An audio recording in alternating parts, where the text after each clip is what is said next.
ましょう作りましょうさてさて何ができるかな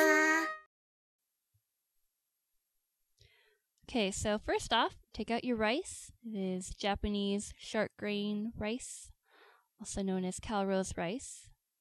And you are going to measure it out first for however much you want to make.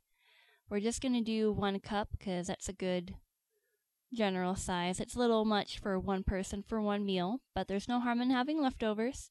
So measure out the rice and then take a wire mesh strainer, pour the rice in there, and then put it underneath running water. Now the reason that you need to wash rice is because it has a lot of starch on it still.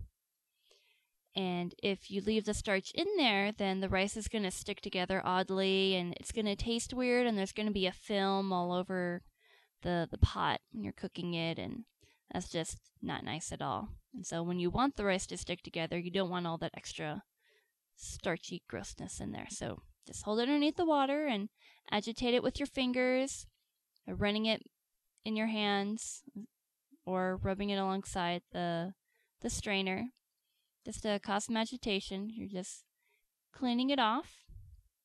And this actually takes a bit of time, but that's okay. Just keep repeating, rub it between your fingers.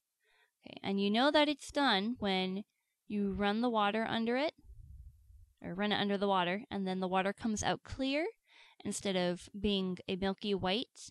Because if it looks white, then that is starch coming off.